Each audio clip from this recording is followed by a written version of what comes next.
Olá novamente para você, seja muito bem-vindo ao Conversa Aberta, começando de novo aqui pela BR8 TV, também junto com um jornal Entre Cidades, onde você está sempre muito bem informado, falando sobre a nossa região, né, Rio Preto e região, e aqui no Conversa Aberta sempre trazendo alguém para falar um pouquinho mais a respeito de política, empreendimento, falando também sobre todos os setores que competem aqui Rio Preto e região, e temos hoje alguém que já nos bastidores falou para a gente, é muito conhecido aqui, e tem uma visão política para trazer para nós aqui também, além de falar da sua história, da sua trajetória, vindo aí com a sua primeira candidatura como deputado federal, Eleuzis Paiva Filho. Filha.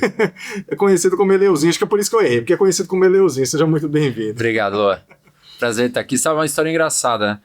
Minha mãe, quando foi colocar o nome Eleuzis, tava na dúvida se colocar Filho ou Júnior. Aí ela falou, não, tem que colocar Filho, senão eu vou ficar chamando de Juninho. Colocou Eleuzis, agora assume o nome, entendeu? Então, Eleuzis Paiva Filho. Tá vendo? Eu fui na ideia da sua mãe aqui, então. É quase que eu puxo. Senão eu ia ficar Juninho o tempo todo aqui no podcast, não ia ficar bom, né? Bom, muito bem. Já fiz a abertura aqui falando que você é muito conhecido aqui em Rio Preto, né? Eu mesmo já conheço, tenho o prazer agora de conhecer pessoalmente, já agradeço a sua presença aqui no Conversa Aberta. Mas é isso aí, para quem não conhece ou para quem já conhece também, a gente quer saber um pouquinho aí da sua trajetória, ainda mais agora, né, a gente falando muito de política, a gente está em ano de eleição, você lançando a sua primeira candidatura, a gente quer saber da onde que vem essa motivação aí, é do seu pai, não é? Qual que é a sua visão? Então, a motivação, ela tem um misto, eu acho. Ela tem um misto da motivação e da indignação. Eu tenho uma motivação pelo pai que eu tenho em casa, pelo exemplo que ele sempre deu de vida pública. Isso sempre me motivou. Sempre me motivou a conseguir fazer alguma coisa pelas pessoas. Eu acho que se a gente tá nesse plano de existência aí, nessa vida, a gente só fazer alguma coisa por nós mesmos não faz muito sentido. Então, acho que a gente sempre tem que buscar na vida fazer alguma coisa em retorno pela sociedade. Eu acho que isso é uma coisa que me motiva. E também a indignação da gente continuar em 2026 vendo tudo que a gente vê no Brasil. É impressionante. Eu desacredito muitas vezes quando eu ligo o rádio, eu ligo a TV, leio o jornal, e tem horas que dá vontade de parar de ler jornal, né? Porque se só lê desgraça, se só lê sobre corrupção, isso causa uma indignação tamanha. E aí você tem duas opções na vida, né? Você tem a opção de simplesmente se desligar desse mundo. Eu tenho um grande amigo meu que ele é cirurgião plástico aqui de Rio Preto. E ele tomou uma decisão, ele falou, cara, a cirurgia plástica ela não precisa de nada da política, ele acha isso, que é completamente errado, já tentei explicar pra ele. Mas ele falou, olha, eu decidi simplesmente não ler mais jornal, não ligar mais a TV, porque eu não aguento mais. E tem muita gente que tá fazendo isso no Brasil. E só que se a gente não vai conseguir mudar a sociedade, a gente não vai conseguir mudar o país se a gente fizer isso. Então é um misto da motivação de conseguir fazer algo diferente, de fazer o bem pelas pessoas e a indignação de tentar mudar alguma coisa que a gente tá vendo no Brasil, porque, sinceramente, as histórias que a gente via 10 anos atrás, a gente achava que não podia se repetir. Não só se repetiram, como pioraram. O Brasil, ele sempre consegue superar nesse sentido, infelizmente. Enquanto a gente podia estar se superando em várias outras coisas, a gente se supera em índices de corrupção, a gente se supera em escândalos, e vamos tentar mudar. É isso que resta pra gente. É incrível você trazer essa sua visão política, porque a gente já recebeu aqui no Conversa Aberta várias lideranças, e dentre elas você, com quantos anos você está? 37. 37 anos. Recebemos aqui Dinho Araújo, soltamos há pouco tempo a entrevista com ele, que tem 54 anos só de vida pública. Verdade, não é nem nascido. Então, muito menos eu. E você falando isso remete a algumas falas que o próprio Edinho falou. Então a gente consegue perceber que a base política ela continua sendo a mesma. Algo que você trouxe aí que já me impactou, tenho certeza que para quem está assistindo também, essa questão de vocação. Porque você não fazer só por você mesmo, né? Então você enxergar alguma coisa que está, isso daqui precisa ser mudado, mas enquanto muitas pessoas pensam, deixa para lá, né? Não vou fazer nada. Tem a indignação junto com a desistência, né? Não diria nem desistência, eu acho que é uma questão de muitas pessoas dizerem, desistir da política mesmo, não quero mais saber. Eu até gostaria já de te perguntar isso. Você enxerga que muitas pessoas estão, assim, vamos dizer, desanimadas mesmo. Desacreditadas. Desacreditadas. Porque E não tem como julgar essas pessoas, sendo muito sincero. Eu tava fazendo um aspecto temporal do Brasil.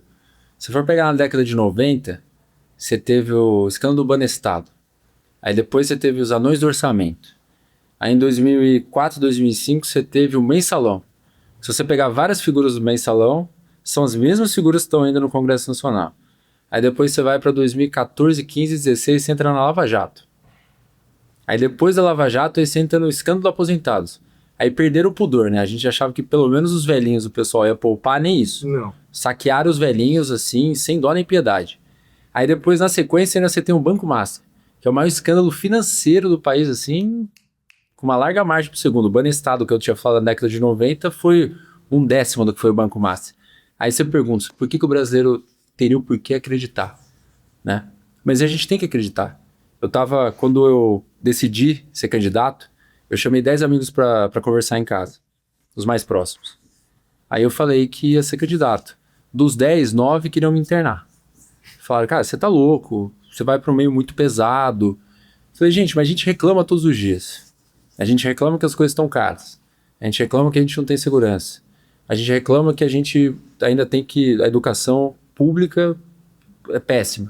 O que a gente tem que fazer? A gente tem que ocupar os espaços públicos, não tem alternativa. No dia que a gente achar que não tem mais alternativa, só tem uma alternativa, pegar e ir embora do país. Eu não tenho essa alternativa. Eu ainda acredito no Brasil, é o país que eu quero morar até o fim da minha vida, criar meus filhos aqui. Então a gente tem que achar uma alternativa, não tem outra forma. Então eu não julgo o brasileiro que está desacreditado, eu entendo, ele está apanhando há muito tempo. Você pegar a nossa geração... Quantos anos você tem? Tem 31. Tem 31. A gente é um pouquinho diferente, mas a gente é meio da mesma geração. É a mesma geração. Acho que ainda a gente pega o final da minha geração, né? Que 31 para 37 a gente já tá no milênio ainda. Mas você pega, por exemplo, o quanto que a nossa geração foi penalizada. Eu formei em 2013. Na sequência, o Brasil teve a maior crise econômica da sua história, que foi no governo Dilma. Imagina quantos jovens saíram em busca de um emprego do mercado de trabalho e na sequência já tiveram a maior crise econômica e se viram jogados no mundo sem emprego, sem renda. E é uma geração que também foi criada vendo só esses escândalos de corrupção, vendo o Estado que não assistia. E também você vê as pessoas mais velhas, que também estão cansados de ver isso. Então você fala, você julga essas pessoas estarem desacreditadas na política, mas a gente tem que tentar mudar. Todo o processo eleitoral é importante. Eu falei isso semana passada. Uma coisa que a gente tem que fazer nesse período eleitoral, eu falo, não só o candidato, quem está se candidatando, tem que pedir o voto, tem que pedir o apoio a ele. Isso é fundamental, mas a gente tem que fazer com que as pessoas vão às urnas votar. Isso é fundamental. Porque a gente vê nas últimas 2 eleições, eu acho, principalmente, tem crescido muito a abstenção. Sim. O que é isso? Isso é a consequência final da população desacreditada. A pessoa não quer nem sair no domingo, ele prefere ir lá almoçar com a família e tomar a cervejinha dele do que votar. Porque ele fala, pra que eu vou votar? Não vai mudar nada. Mas a gente tem que fazer essa conscientização, porque não tem outra forma. A gente não indo votar, a gente não participando dos debates públicos, não é que eles vão deixar de existir. Alguém vai ocupar. E pelo jeito que a gente vê no Brasil, né, você está falando que o Edinho tem 54 anos de vida pública. Se for ver o Congresso Nacional, boa parte das figuras são as mesmas, há 30, 40 anos. Então se a gente não ocupar, nossa geração, 37, 31, alguém vai ocupar, ou continuar ocupando, né? Essa mentalidade, né, da gente entender que a gente faz parte. Todo mundo faz parte da política, independente de quem está candidato ou não. Todo mundo faz parte, na verdade. Todos são atores da política em sociedade. Isso é uma coisa que todo mundo tem que entender. Seja você sendo um líder de bairro, seja você sendo vereador, prefeito, presidente de uma associação, de uma fundação, que é uma coisa que eu sempre falo que a sociedade civil organizada, ela tem que ser o grande protagonista do Estado. Muitas vezes a gente acha que o Estado tem que ser o grande protagonista. Eu sou o contrário a isso. A sociedade civil organizada tem que ser o grande protagonista. E, por exemplo, isso você vê em Rio Preto, você tem muitas entidades, muitas associações que desempenham um trabalho brilhante. Então a gente pode ser ator político em sociedade de várias formas. Nas entidades, nas associações, nos clubes, na Câmara, aí já entrando em política partidária, que eu sempre falo, existe política e política partidária, né? que a gente está discutindo esse ano é política partidária. Né? Mas a gente tem outros tipos de política. Você pode estar dentro do seu condomínio lá, tem 4 torres de prédio, tem um síndico. Esse síndico, quando ele vai ser eleito, é política. Sim. Não é verdade? Então esse ano a gente discute a política partidária. Mas todo mundo. A base da organização mesmo. Sim. Em todo lugar. Sim. E falando um pouquinho agora da sua história, Elius, você é de Rio Preto. Nascido no dia 5 de junho de 1989 no Hospital Nossa Senhora da Paz, às 7 horas da manhã. 7 horas da manhã. 7 horas da manhã. Mais específico que isso, gente. Se alguém quiser fazer o... Como é que chama? O mapa astral, né? Isso, é o mapa astral, né? Às 7 horas da manhã. E, bom, falando um pouquinho do seu pai tá na vida pública já há muitos anos, né? Meu pai, ele tá na vida... É aí que eu falo, vida pública partidária. De novo, voltando para aquele... Meu pai, ele vem do movimento associativo de médicos, que ele entrou em 1994. Ele foi eleito presidente da Associação Paulista de Medicina. Aí, anos depois, ele virou presidente da Associação Médica Brasileira. E aí, em 2005, acabou o mandato dele, ele candidatou a uma cadeira na Câmara Federal em 2006. Então, coincidentemente, fazem 20 anos. E eu lembro muito bem que era abril de 2006. Eu estava no 2º colegial aqui, em Rio Preto, e meu pai veio comunicar que ele ia ser candidato nas eleições. No almoço em domingo, a gente sempre se reunia em domingo, né? Meus irmãos moravam em Rio Preto também na época. Todo mundo no colegial. Meu irmão já tinha saído, minha irmã estava aqui ainda. E ele foi comunicar para a família. Ele falou, olha, eu vou sair candidato a deputado federal esse ano. Quiseram internar ele também ou não? Não, quem você acha que queria internar ele? Eu. É você. Coincidência do destino, eu era o filho mais opositor ao meu pai a ele entrar na política. Eu falava, cara, você vai entrar na política pra quê? Você vai se contaminar com esse pessoal, pô, só tem nego ruim, a gente tinha acabado de sair do mensalão, discutia isso, TV o tempo inteiro, Roberto Jefferson, aquelas coisas todas. E eu falei, pô, mas por que você vai fazer isso, cara? Você tem uma carreira profissional brilhante, você é respeitado em todos os espaços públicos, pra que você vai se misturar? E ele me ensinou isso, ele falou, olha, se nós não ocuparmos, alguém vai ocupar. E ele falou uma coisa que eu nunca esqueci, eu levo pra minha vida. Ele falou, olha, eu vou fazer um compromisso com você. Se em algum momento da minha vida pública eu fizer qualquer coisa que você se envergonhe de mim como pai, você não precisa falar mais comigo como filho. Cara, não, isso foi forte. Isso é forte. A gente tá, até me arrepia. Isso 20 anos depois, hoje, mais do que nunca, meu maior ídolo é meu pai. Então isso demonstra, quem quiser pegar, qualquer um, bota aí no Google os últimos 20 anos, não tem nada. Então o que isso, aí é inspiração. Isso mostra que a gente consegue. E ele não é o único, tá? Eu vou falar, tem muita gente aí boa. Tem muita gente boa nas câmaras, vereadores, tem muitos prefeitos muito bons que eu vejo que fazem um trabalho muito legal. Enfim, pessoas que também não estão na política partidária, em associações. Pô, a gente tem que acreditar, tem pessoas boas. Infelizmente, os noticiários acabam sendo dominados por aquelas que não são. Mas a gente tem que acreditar que existem. Então, é isso que a gente tem que lutar, cada dia mais. E foi mais um assunto que você trouxe aqui, você falando, foi algo mais emocional agora mesmo, porque eu também fiquei de lembrar tanto de algumas conversas que tivemos aqui, tanto de conversas que eu tive com outras pessoas a respeito de política, porque é uma realidade, né? Você trouxe uma história sobre o seu pai, mas que eu já ouvi de outras pessoas também. A própria Fabrícia, que esteve aqui com a gente, foi a primeira que a gente conversou, ela falava que ela tinha medo de entrar na política exatamente por isso. Eu não quero ser corrompida, eu não quero... Porque tem essa visão, né? A gente já começou falando disso, essa visão da política, você vai entrar, você vai se corromper, você vai ter que andar segundo as regras, né, daquilo. E a gente tem histórias aqui mesmo em Rio Preto, a Suplicy, que ela saiu porque ela estava se sentindo corrompida durante o seu mandato. E, pô, me emocionei agora com a força de vontade, a trajetória do seu pai de ter se mantido com esse exemplo, não só para você, mas para todo mundo. Para mim, eu aprendi com meu avô isso. Princípios não são negociáveis. Não tem negociação. Meu avô, ele sempre foi uma pessoa... Meu avô, pai de pai. Ele era uma pessoa simples, né, de recurso, mas uma pessoa com intelecto e princípios muito fortes. E ele não se dobrava por valores. Ele tinha os valores dele muito específicos, inclusive ideológicos, e ele não se dobrava por nada. Ele sempre falava isso. Enquanto todo mundo fala que hoje em dia honestidade é uma virtude, se você falasse pro meu avô, você tomava um tapa na cabeça. Fala, o que é virtude? O quê? Obrigação. Te criei de moleque, aí você vai falar que não vai ser honesto agora? Não existe isso. Para ele não existia essa possibilidade. Né? Então, de casa, eu sempre aprendi isso. Os princípios são inegociáveis. E aí, eu tenho muito claro na minha vida que, entrando na vida pública, eu vou manter isso. Se chegar em algum ponto que eu acredito que eu, vamos dizer assim, eu seria dobrado pelo sistema, eu saio. Simples assim. Eu não vou ser dobrado pelo sistema. Graças a Deus e ao trabalho que eu desempenhei na vida, por tudo, financeiramente e economicamente não dependo da política. Então, se chegar algum momento que eu olhar e eu ver que estou fazendo alguma coisa que eu não concorde, eu seria, vamos dizer assim, compelido a fazer a mesma coisa, eu saio. Simples assim.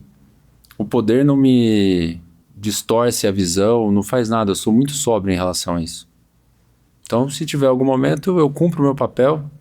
Quando eu achar que não dá, eu acho que tem que ser assim na vida. Qualquer coisa. A gente tem que cumprir nosso papel numa empresa, qualquer coisa. A partir do momento que a gente vê que a gente não vai conseguir mais desempenhar o papel ou está muito longe, ele tem que se afastar. Eu espero que isso não aconteça. Eu espero que eu consiga desempenhar o trabalho por o maior tempo possível, para fazer a contribuição à sociedade o maior tempo possível. Mas se eventualmente isso vier a acontecer, é hora de sair. Um exemplo extremamente importante que você traz aqui, né, sobre você, sobre a sua família, para todo mundo que está assistindo a gente. Parabéns por isso. Bom, vamos falar então de divisão política, né? Já que a gente falou um pouco sobre trajetória. Você é advogado, né? Sou advogado. E tem uma vertente aí do seu trabalho ligado ao agronegócio. Sim, a família da minha mãe é uma família muito tradicional do agro. Meu avô, é engraçado, né? A família do meu pai e da minha mãe tem origens muito distintas. Então, a família do meu pai é de Minas e ele era jogador profissional de futebol. Foi artilheiro da Série A1 do Campeonato Paulista pela Portuguesa Santista em 1942, 43, faz muito tempo pra caramba. E aí ele veio, na época você não conseguia ganhar dinheiro jogando futebol profissional, né? Igual a gente vê hoje, né? Imagina, artilheiro do Campeonato da Série A1, você não ganha dinheiro. Aí ele tinha que trabalhar metade do tempo no Porto de Santos e metade do tempo jogando futebol. Aí do lado da minha mãe, meus avós, meu avô, né? Veio de Pernambuco, aquela história clássica brasileira, assim, de superação. Ele veio de Pernambuco com os irmãos, passaram necessidade, vieram de Pau de Arara até São Paulo. Aí quando chegaram de São Paulo, meu bisavô junto com os filhos, não sabiam para onde ir. E aí falaram para eles, tem uma cidade no fim da linha do trem, que chamava Presidente Prudente, que era o fim da linha Sorocabana. Né, que aqui você tinha Araraquarense, você tinha Sorocabana, e aí no fim da Sorocabana você tinha uma cidade chamada Presidente Prudente que tinha oportunidade de emprego. Aí meu bisavô botou todos os filhos no trem e foram parar em Presidente Prudente. Isso em 1950, por aí. E aí de Presidente Prudente eles foram para uma cidade chamada Indiana. E naquela época a lavoura de algodão dominava a região. Aí meu bisavô começou a trabalhar na lavoura de algodão. E aí meu avô, na época, eu devia ter uns 13 anos de idade, mais ou menos, 14 anos de idade. Ele queria uma bicicleta de presente de Natal. Ele já ajudava o pai dele, meu bisavô, na lavoura. E ele queria uma bicicleta de final de ano de presente. E aí o que o meu bisavô fez? Ele deu a bicicleta no Natal. Só que aí assim que meu avô recebeu a bicicleta, ele percebeu uma coisa. Que a bicicleta não era só objeto de desejo dele. Era objeto de desejo de todas as crianças da cidade. Era uma cidadezinha pequenininha. E aí o que ele pensou? Ele falou, bom, se eu alugar essa bicicleta, eles vão me pagar. Aí ele alugou a bicicleta para um amiguinho, que durante uma semana foi lá e pagou um aluguel para ele. Depois de 3 semanas, ou 2 ou 3 semanas alugando a bicicleta, ele tinha dinheiro para comprar a segunda bicicleta. É a maior história de empreendedorismo que eu conheço. Aí ele tinha 2 bicicletas. Aí depois de mais 2, 3 semanas, ele tinha dinheiro para comprar mais 2. Chegou um ponto que tinha, 20 bicicletas andando pela cidade. Nossa. Pagando semanalmente para ele aluguel. E aí, a partir disso, ele comprou o primeiro pedaço de terra dele. Com 14 anos de idade. Com 14 anos de idade. 14, devia ser isso aí, 14, 15 anos de idade. E vindo do interior de Pernambuco, uma mão na frente e outra atrás, e acabou virando um grande produtor do oeste do estado, norte do Paraná, Mato Grosso. E essa história da minha família do agro surge daí. Aí meu avô, infelizmente eu não tive tanta oportunidade de conviver com ele, meu avô faleceu em 93, Nossa. Teve um problema cardíaco, mas é engraçado, né, porque eu mudei para a fazenda, eu morei um tempo na fazenda e eu convivi com muitos funcionários que eram da época do meu avô, que trabalharam com ele. E uma coisa até que me arrepia até, que tem muitos que olhavam para mim de manhã, porque eu acordo meio bravo, né, de mau humor. Aí eles olhavam pra minha cara assim, tá chegando o seu Altino aí, ó, que é meu avô, né? Falava que eu era igualzinho a ele de manhã. Enfim, eu fiz essa demora toda, mas aí vem toda a história do agro, da minha família, vem pela parte da minha mãe. É tradição da família. É tradição da família. Estamos na terceira geração já. Infelizmente, tá uma época muito ruim pro agronegócio, né? Todo mundo tá vendo aí. Parece que é a tempestade perfeita contra o agro, né? A gente tem uma queda de commodities a nível global, a gente tem um aumento de custos a nível global também. Sim. A gente tem um governo que joga totalmente contra o agronegócio. Eu nunca consegui entender por que um governo vai contra o setor que é 30% da economia do Brasil. Eles elegeram o agronegócio como o grande inimigo do governo federal, que eu acho um verdadeiro equívoco. Óbvio, o agro sempre teve a vertente ideológica dele. Geralmente o pessoal do agro vai ser sempre centro-direita ou direita, mas isso não significa que, acabada a eleição, a gente vai querer ir contra o Brasil. Todo mundo quer que o Brasil prospere, né? Mas, ao contrário, o governo federal elegeu a gente como inimigos do governo federal, inimigos do Brasil, né? O que é o contrário. Então tá meio que uma tempestade perfeita contra o agronegócio. Então não tá fácil, não. Que é a base de produção de tudo no Brasil, né? Com certeza. A gente tá, sendo mais exato, acho que tá quase 26% ou 27% da economia brasileira baseada no agro. Né? Então você vai falar, é o setor fundamental, onde nós somos líderes mundialmente reconhecidos no agro. Então é um setor que não tem como qualquer governo que vier no Brasil não olhar para esse setor sendo como a joia da coroa brasileira, ser o agronegócio. Tem que olhar com bons olhos, não tem como. Politicamente a gente está numa realidade bem controversa, bem complicada, e os prefeitos têm falado muito sobre essa representatividade, né? Claro, existem gestões que não se preocupam tanto, não vou dizer assim, não se preocupam, mas não tem essa atuação tão forte em Brasília, em estar buscando recursos, ou muitos tentam e não conseguem. E é interessante você, na sua primeira candidatura aí como deputado federal, falar um pouquinho a respeito desse trabalho para o interior de São Paulo, que são as pessoas que estão assistindo a gente. Como que você enxerga essa demanda? Pode falar também, tanto deputado federal, deputado estadual, para ter essa ligação com as prefeituras das cidades pequenas, do interior de São Paulo. O que eu vejo? Primeiro, que tem a ver com isso que você falou. A gente tem um modelo no Brasil hoje que eu acredito que deva ser mudado. O Brasil ele precisa discutir o voto distrital. O que é o voto distrital para quem está vendo a gente? Seria você dividir o estado por distritos e cada distrito eleger o seu deputado estadual, o seu deputado federal. Então, fazendo uma continha, vamos imaginar assim que Rio Preto tivesse 600 mil eleitores, né, e o quociente eleitoral fosse de 300 mil. Quer dizer que Rio Preto teria direito a 2 deputados. Fazendo uma continha básica é essa. Por que eu estou falando isso? Porque sem o voto distrital, o interior perde muito voto para a capital e região metropolitana, né, por vários motivos. Primeiro que você tem um adensamento muito maior, né, você pegar capital e região metropolitana, e também você sai um pouquinho da região metropolitana, você entrar ali um pouquinho mais por Jundiaí, Campinas, até ali, você pegar um arco um pouquinho ampliado, você tem mais de 60% dos eleitores lá. E você pensa eu estou vivendo isso na pele hoje. Você pega São Paulo, tem 645 municípios. Eu até agora, desde janeiro, devo ter rodado quase 400 municípios do estado. Porque eu estou tentando pulverizar assim, a campanha, ver realmente bastante no interior. Se você pensar que uma pessoa que está em São Paulo, capital, na Grande São Paulo, ela anda um raio de 50 quilômetros. E ela tem 15, 16 milhões de votos. Sim. Sendo que se você andar daqui até Santa Fé do Sul, que dá seus 220, 230 quilômetros mais ou menos, você tem daqui até lá 1.100.000 votos.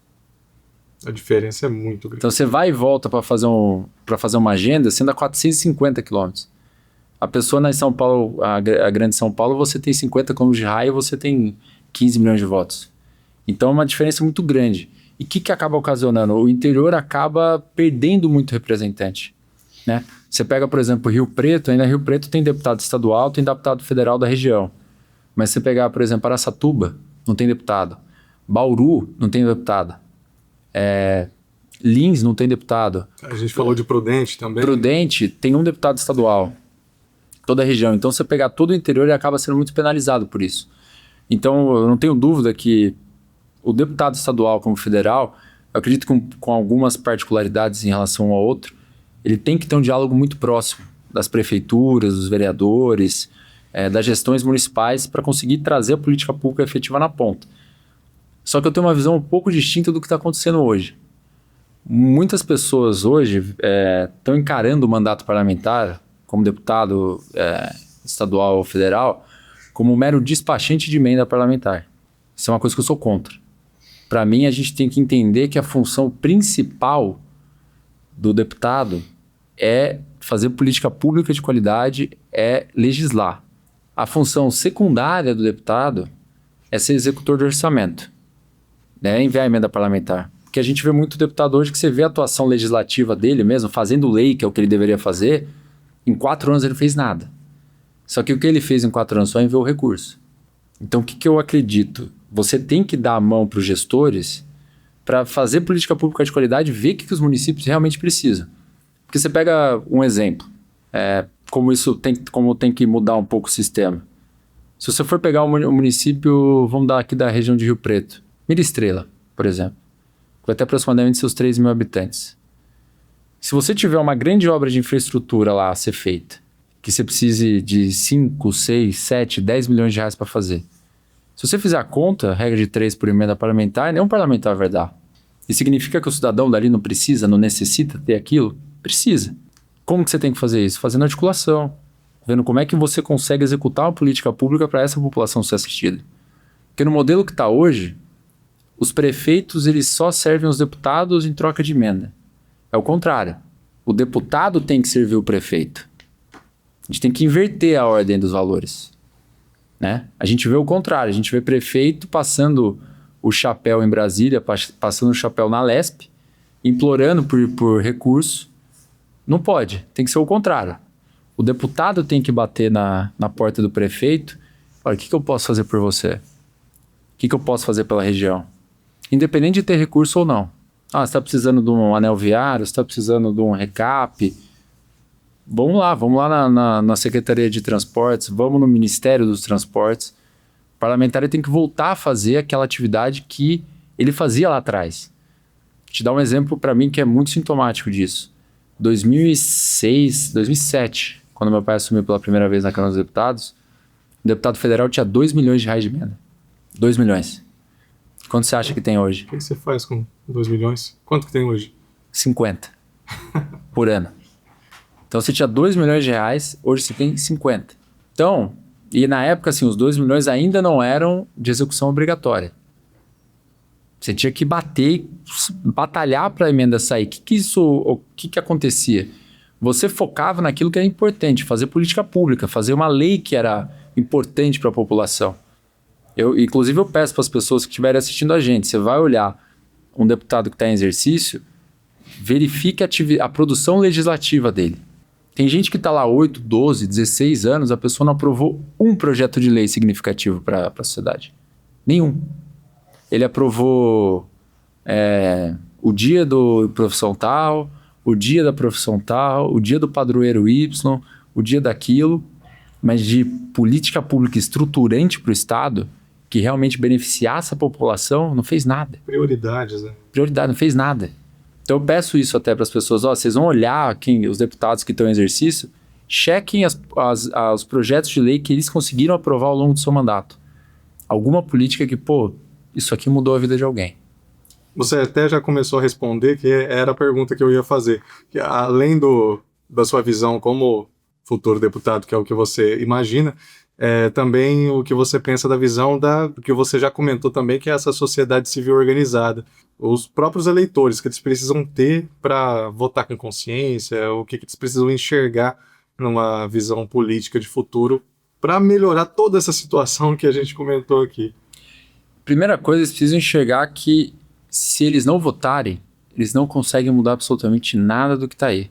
Então colocar na cabeça, olha, naquele domingo lá eu vou votar. E nesse processo que a gente vai ter de 54 dias, eu acho que de eleição, buscar dentro daqueles candidatos que você é governador, presidente, senador, deputado, o que as pessoas pensam, aqueles que já estão no mandato, o que eles fizeram ao longo do mandato, né? Porque tem duas partes, né? Aqueles que não foram, o que eles propõem.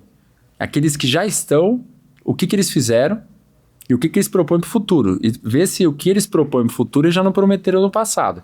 Isso é importante, né? Porque a pessoa às vezes está prometendo a mesma coisa há 12, 13 anos atrás, a mesma coisa, né? Então, tem essas duas áreas. E checar as pessoas, checar o histórico, se a pessoa tem processo, se tem algum problema com a justiça, não tem problema com a justiça. É assim que a pessoa tem que participar do processo. Pautar algumas questões que acreditam que seja fundamental para a sociedade. Eu vejo, por exemplo, que eu venho bater em 3 pilares esse ano. Primeiro, não podia ser diferente que a saúde pública, né? Diante da escola que eu tenho dentro da minha casa, diante de muita coisa que está sendo feita aqui no estado de São Paulo, muita coisa boa. Até não sei se a gente vai ter tempo, mas depois a gente entra. O segundo ponto que a gente precisa é discutir o modelo de estado brasileiro. A gente tem um estado que é muito grande, ele gasta muito, gasta mal. E o que isso ocasiona no fim da linha lá para o brasileiro? Uma inflação, que a gente sabe que tá muito pesado para o brasileiro. Um gasto público, uma dívida pública muito alta. Você vê, né? O Brasil ele tá com um nível de endividamento de 84% do PIB. Se você pegar esse nível de endividamento, ele é maior do que da época da pandemia, que foi o maior estado de exceção que o mundo teve desde a Segunda Guerra Mundial. Então a gente está pior que a pandemia em nível de endividamento. E aí você fala, tá, mas onde é que o Estado está gastando todo esse dinheiro? Está gastando bem? Você está vendo melhora efetiva, né? Você está vendo a saúde do Brasil melhorar? Você está vendo a educação do Brasil melhorar? Não está. Infelizmente não está. Então a gente tem que discutir o modelo de Estado brasileiro para que, discutindo o modelo de Estado e reduzindo o tanto que o governo gasta, a gente consiga discutir uma coisa que é fundamental. E eu acho que todo brasileiro não aguenta mais. A gente tem que reduzir imposto no Brasil. É um absurdo o que a gente paga de imposto. A gente paga carga tributária de país desenvolvido, sendo que a gente tem serviço público de país subdesenvolvido. Isso é um absurdo. Isso é um absurdo. Não adianta vir a comparar, nossa carga tributária ainda é abaixo da Noruega. Sim, vai lá na Noruega então. Vê se o serviço público que ele tem lá e vê se o serviço público. A diferença do serviço, né? Exato. Eu acho que é aí que está a grande questão, né? Sim. É o quanto você paga pelo quanto que você recebe. Né? Sim. Então eu acho que esse é o segundo ponto. A gente tem que chegar num ponto que a gente consiga reduzir a carga tributária. E a gente teve um grande, vamos dizer assim, a gente teve a oportunidade no ano passado, na aprovação da reforma tributária, conseguir aprovar uma reforma que reduzisse a carga tributária junto. A gente não conseguiu fazer isso. Pra você ter ideia, a gente está em agosto de 2026 e a reforma começa a ser implementada efetivamente em 2027, ano que vem. Eu que sou produtor rural, por exemplo, eu não sei a alíquota efetiva ainda que eu vou pagar ano que vem. Tem muitos setores de serviço, por exemplo, que não sabem.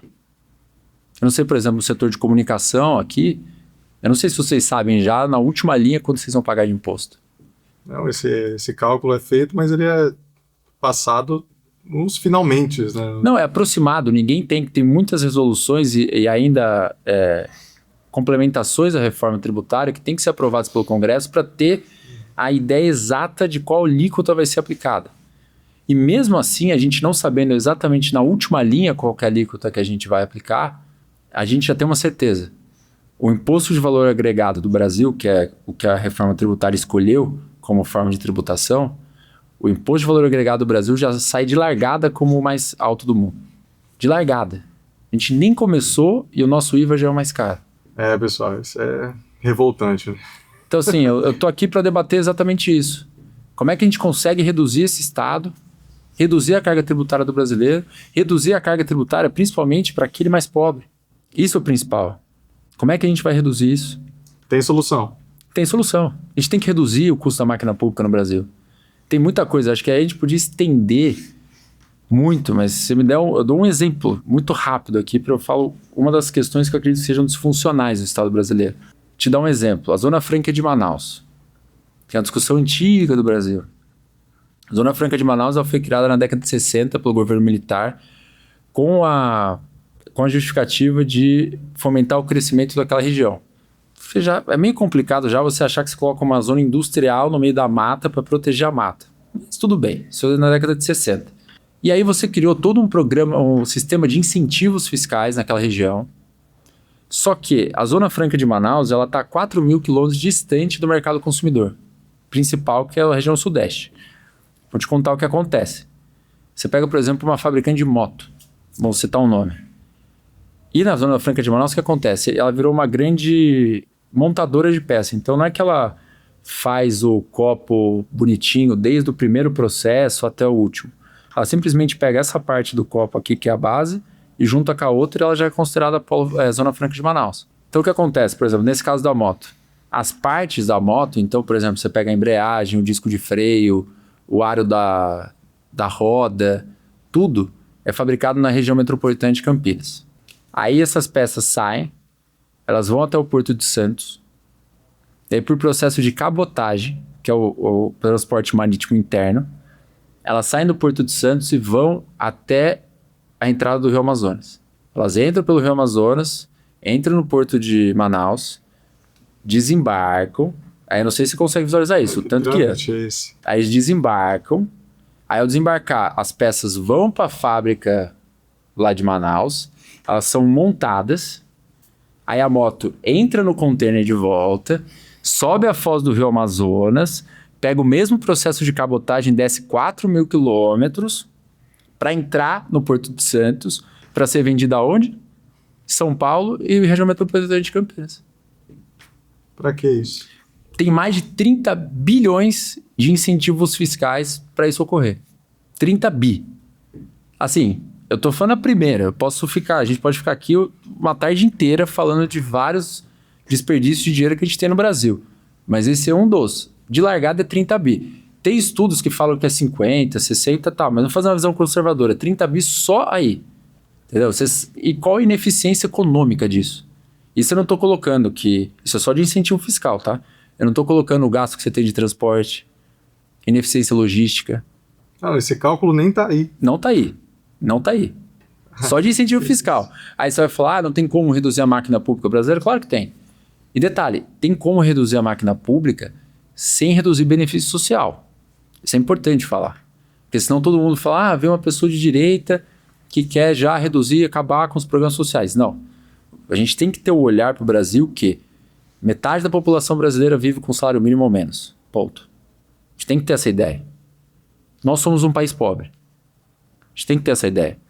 Então, qualquer pessoa que não tenha a visão que nós temos que ter políticas sociais muito abrangentes e intensivas, a gente não tem visão de Brasil, se a gente não falar isso. Então, a gente consegue reduzir o custo da máquina pública brasileira de várias formas. E, além disso, falando de programas sociais, tem muito programa social que tem que ser remodelado. E remodelado no que eu digo, tem que ter auditoria do programa, porque tem muita gente que está no programa que não deveria estar. E, principalmente, você criar formas com que a pessoa consiga, em algum momento, sair desse programa. Porque eu acredito que o objetivo de qualquer pessoa não é ficar a vida inteira dependendo do programa social do governo. Eu realmente acredito nisso. Que a melhor política social que a gente tem é o emprego e renda. Essa é a melhor política social que tem. Não tem outra melhor. Qualquer programa social, ele é uma ponte necessária para que a pessoa, naquele momento de vulnerabilidade, ele consiga atingir depois o emprego, conseguir a renda para sua família e ter uma qualidade de vida. A gente não pode esquecer que naquele ponto de miserabilidade que a pessoa se encontra, até ela encontrar o emprego dela e ter renda para sustentar a família, cabe ao Estado construir essa ponte, né? Mas a gente tem que fazer com que a pessoa atravesse essa ponte. O que muitas vezes a gente vê é que o governo faz com que a pessoa fique eternamente nessa ponte. Ela nunca consiga sair dela. O que a gente tem que fazer? A gente tem que fazer com que a pessoa consiga chegar do outro lado. Porque eu tenho certeza que qualquer pessoa que vai trabalhar, consegue ali no final do mês seu salário para sustentar a sua família, ela tem um grau de satisfação muito maior do que depender de qualquer programa social. Eu tenho certeza disso. Então, voltando, a gente dá para reduzir o custo da máquina pública no Brasil, mas sem cortar política social.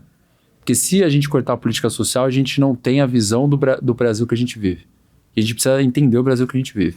É uma base até educativa, né, que você falou aí agora, porque muitas pessoas às vezes precisam disso, mas não sabem nem o caminho.